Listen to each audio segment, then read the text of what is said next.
greetings and very warm welcome to Charbel Feghaly, yes. Sports Manager of Batroun Village Club. I wanted to begin by asking you about your beginnings and your interest in sports. Did it begin from a very young age? Yes, for sure. I used to play basketball when I was 10 years old. Then we played with the national team under 18 in Lebanon. In 2004, I went to Balamand University. I studied physical education. Then in 2008, I started my career as a coach with the University of Balamand. Since 2008, the head coach of the University of Balamand. Yes. And in 2010, I started in Batroun Village Club as a sports manager, and we organized like an academy, and now we moved to Batroun Club, and we show. It's quite different coaching younger students with the university students. Tell us about the two different roles and what is your approach to the university students? Yes. Are they studying physical education as well, or they're from all the faculties? Okay. I'm the coach of the varsity team.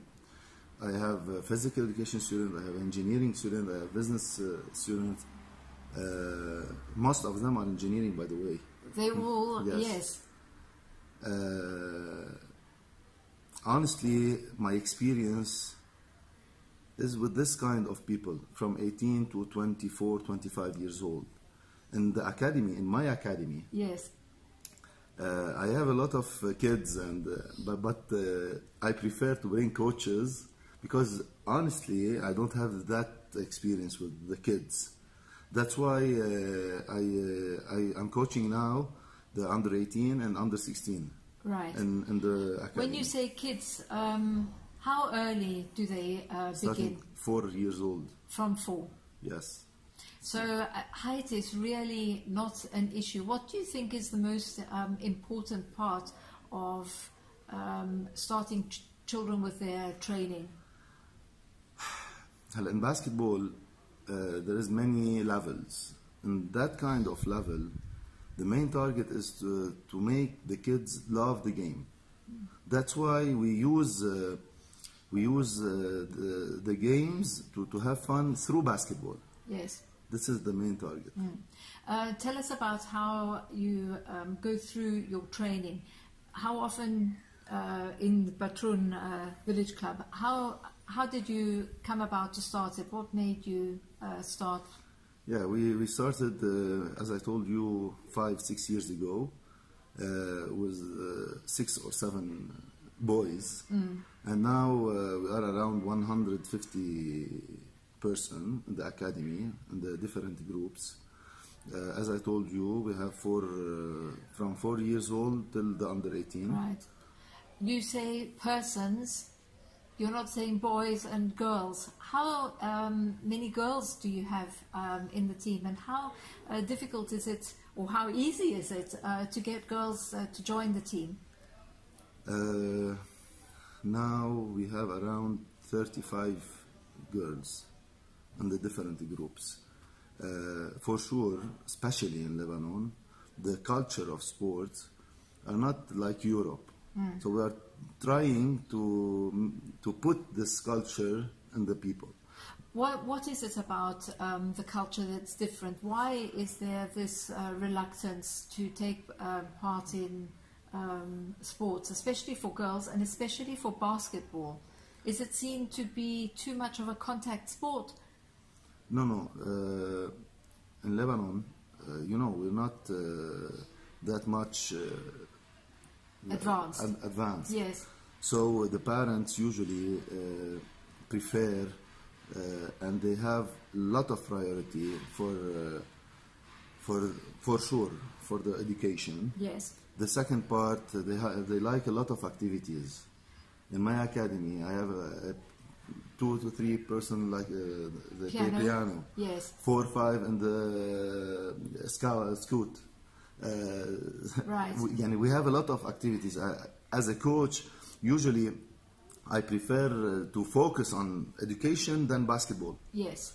So that kind of culture to be professional in one game, Yes. we don't have it. No.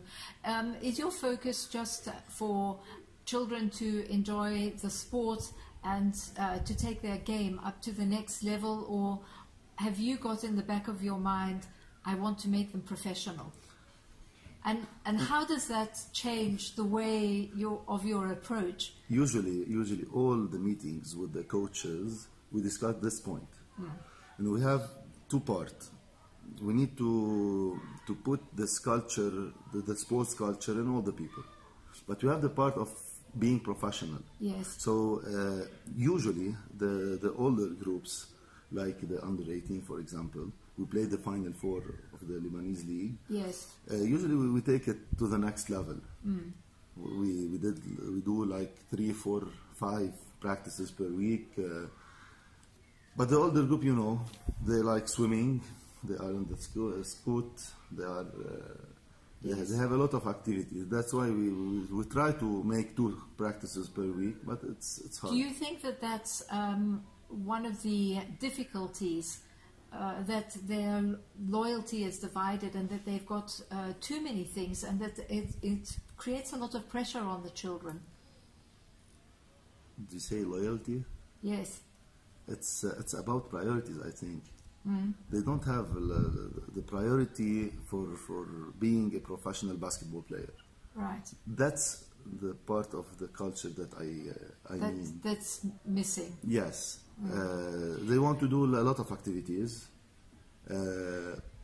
We as coaches, we understand the parents, Yes. but we try always to make like meetings for the parents. This is very interesting that coaches are collaborating with one another in Lebanon, and I see this as a very positive factor. Tell us a little more about this collaboration. Do you have a sort of union that you meet each other and you discuss how you can improve the trainings and work together?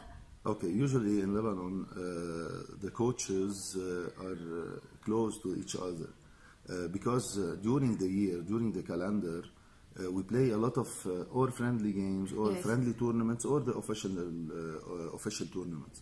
So that's why if you see now, for example, Waise, Mark is my friend. Yes. The coach Mark of Waise is my friend. And same as the M13, the next group, the other group. Yes. So we are all like a family, the coaches there.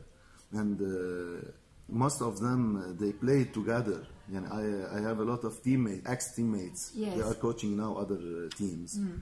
So yes, we have like this collaboration between each other.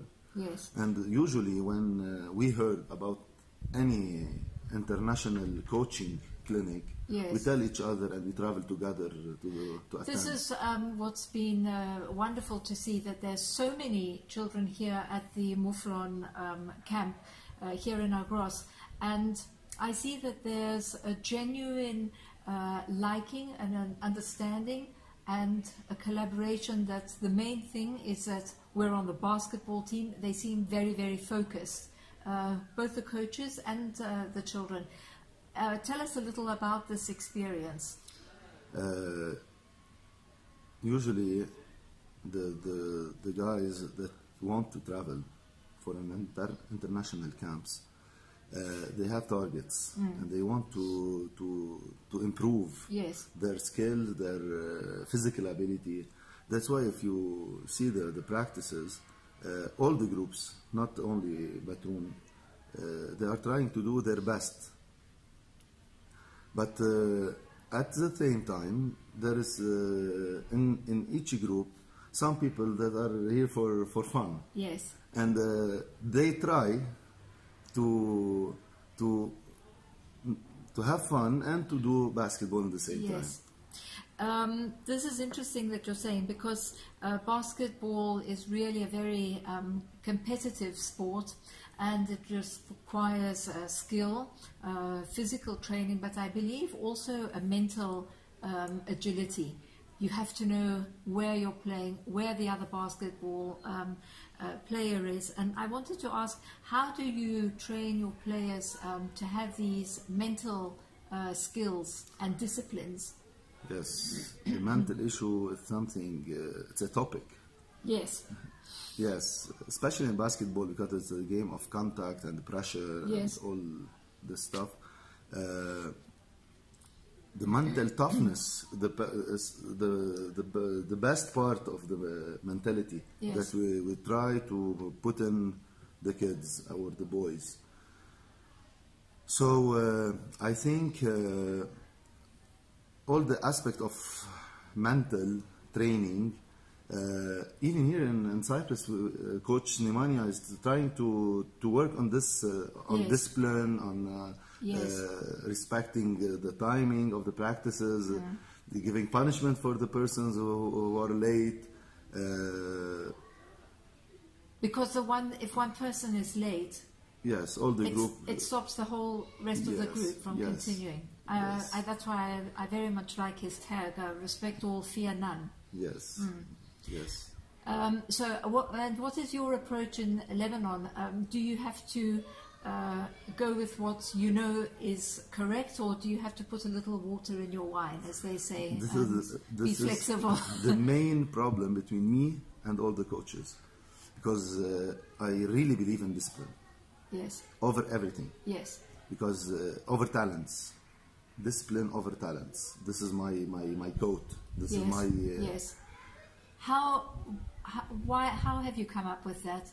Because I had a lot of talents in my teams that they didn't have discipline. And so the talent was wasted. We couldn't do anything with this. In basketball, it's a team game. Yes. There's something, I believe, it's called synergy. Yes. That's when 5 different people come together. For example, 1 + 1 + 1 + 1 + 1. It's not equal 5. When we have synergy, it's equal 15 or 17. Yes. If we have one person with no discipline, this 1 + 1 + 1 + 1 it's equal 4 or 3. You've got 10 people sitting on the bench. Yes. 5 are playing. Yes. Do you rotate your players so that everybody has an opportunity? And how do you deal with that? Do you have interfering parents who say, oh, you didn't let my child play in the match, or they didn't have enough playing time, and there's one person who's playing more than the other? It happens. Right. But usually, and I will talk on my group, Yes. we don't have a lot of this issue. Okay? About the rotation. Is that because you rotate them? No. I do my rotation about the game needs, not just to let this guy play. Right. Okay? We have a lot of roles in the team, and usually I use a quote for Phil Jackson. It's an NBA coach. Yes. Who said the good team is created from 8 good players and 4 cheer like crazy. Right. This is the quote of Phil Jackson, not me. Yes, yes. So I didn't know that one, and I like that a lot. It makes sense. Yes. So I try to make the guys understand this. Yes. And this is how you will win. It's not about I have to play 5 minutes each game. Yes. If you're not playing, so you have a weakness. You have to work on this weakness, and you will take your chance one day. Right. You said you play to win, and of course, whenever you play, I think whatever sport it is, you want to win. What happens when the coach can't control himself, and we see, from the stadium, coaches are really losing it to the point where they actually cause their team technical penalties? Okay. Usually the coaches had a plan. The problem when the boys don't execute the plan. Yes. And here you can see this technical fouls, and yes. because the coach is also under pressure. Yes. Because the work that the coach tried to do with the boys for 2-3 months is related for the result, Yes. not anything else. This is the ugly truth. Yes. Basketball is a business of results. Yes. That's the ugly truth. So if you do whatever you do, and if you're working 100% true, and the boys didn't execute your plan, and you lost, so everything is done. Usually I try always to take the positive things. Yes. That's why I told the boys, usually we win or we learn. Right. Learning from the failure Yes. is the best part to rebuild for the next step. What is the, when you say that they haven't followed, is it, I can't believe that it's something intentional, that they've gone against what you've said, but they say that, well, this one is attacking this way, or this one's made a foul, you know, that maybe one referee hasn't seen, and there seems to be quite a lot of that happening. I don't know in Lebanon, because I haven't followed Lebanese. I follow NBA, and it seems to happen there too. Definitely happens in Cyprus. That there's a lot of shouting against referees. This part, the part of referees, I try to teach my boys that this is a part of the game. Even in NBA, the referee make mistakes. Yes. How we deal with these mistakes, it's defined how we are professional. Yes. So when we believe that everyone, as a player or a coach or a referee, we are human and Yes. we will do mistakes. So we will have to deal with that. And usually in every briefing before the game, I told my players, try to win the referee. Yes. To win the referee. How to win the referee? When we don't shout on the referee. Because usually It's a matter of respect. Yes, it's a matter of respect, and I believe in respect. I'm an old school guy. I still believe in respect. Yes, yes. How much interference or hopefully support do you have from the parents as far as the dedication is concerned? You mentioned sometimes that they come only to one practice a week. Surely you need at least 3 to 4. Yes, we have different type of parents with a different culture of sports. Yes. So we can't say in general we are like that. So we have some parents, they don't have the basketball as priority for the kid. And we have another part of the parent, they are very dedicated. They give everything for the kids just to play this game in the best way they could. It's a huge opportunity that they've had to come here now to Cyprus, to integrate with not only other Lebanese children who are playing, but also, of course, with Cypriots, with Jordanians, with lots of other nationalities. What is the most important factor that you would like to take the children to actually take home with them?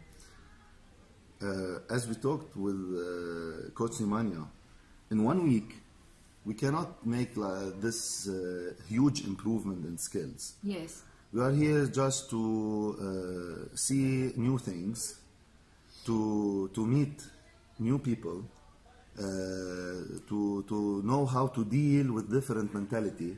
Yes. There is a lot of aspects next to basketball. They help us in basketball. Sports is a very unifying, I think, a unifying way of collaborating. Do you see any potential of Cypriot children coming to Lebanon and to having Moufflons in Lebanon? Yeah, why not? Why not? Coach Simania went to Lebanon 2-3 years ago, and he had a very good experience, and his reputation is very good there. So hopefully there's going to be space for more collaboration. This is your first visit here to Cyprus. Yes. What have your impressions been so far? Usually in our plan, every year we go to a different place. Last year we were in Bulgaria, Yes. The year before in Greece, before in Serbia. Now Cyprus, first, I really like the weather here. It's around 1,000 meters above the sea. Yes, yes. So playing outdoor in the evening, it's something beautiful. Yes. The first, the weather is perfect. The hotel is really good. Coach Imania had a very good plan, and the execution of the plan is perfect. By the way, and we're going in every 30 minutes like the plan. Right. That's important to you as a disciplined man. Yeah, for sure, for sure. And because we are teaching discipline, we cannot teach discipline without respecting our word. So this is the main issue. Meeting other groups, I asked yesterday the boys. Yes. What did you like more? Yes. Being a private camp in Serbia, we're private. Yes. With a private coach for us, or meeting other guys with different nationality. Yes. No, they really preferred to be in a camp like this one. So that's very heartening. How have you managed with Coach Nemanja to cope with what must be different levels of playing, or are all your players on the same level? No, we have different levels. Coach Nemanja made like 3 different groups. Yes. And he's trying to give each group his level. You know, in one skill, you have many levels in each skill. So he's trying to give the amateur what they need, and the advanced what they need also.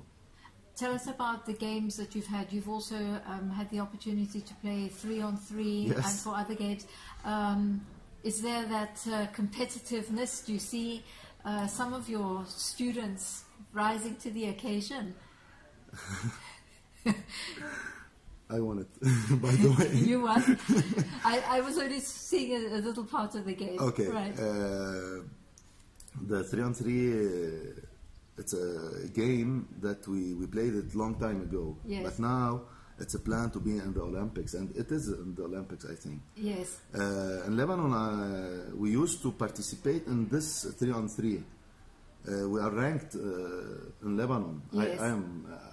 I'm ranking there, I think 17 or 16, because I don't have the time to play all the tournaments.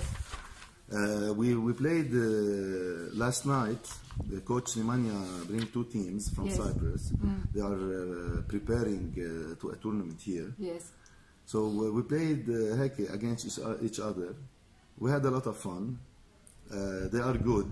They are good. The players, like I saw, I don't know all the players, but like I saw, like the 2nd division in Lebanon.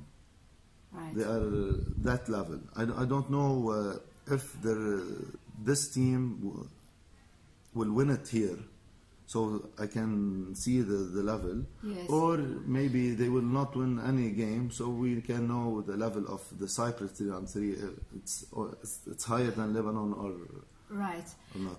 What are the special skills that are needed for 3-on-3? Because it's quite different. Yes. And we even had a 2-on-2 as well, just recently. It's different from playing with 5. Yes, it's totally different, because I believe that in 3-on-3, if you have a good shot, the 3-point shot, and you have to be aggressive and tough. Yes. It's a lot of contact. Yes. It's way more than the 5-on-5. Yes. And as you know, the 5-on-5, it's an open court. Usually, the guys like me, with a lot of weight, they can't play the 5-on-5. Is it weight or muscle? Both. They can't play the 5-on-5 normal, like the fit one. No, not running. But the up and down. 3-on-3, we have the edge in Yes. contact and all the tricks in the Yes, 3-on-3. yes. Height, one always associates height and talking about physical attributes that tall players are the ones, you know, who are basketballers. But it's not really like that, is it? Shorter men and women, for that matter, are also can play a very key role in the game. Yes, yes, for sure. Usually, listen, I believe in basketball, every human has something that the other one, he can't guard for this issue. Yes. And for example, the shooting guard. Yes. If he can take good shots in a team, you can use this ability, and we can put it with other guys to make a good team. So I believe everyone can play this game, and we can benefit from every skill and everyone.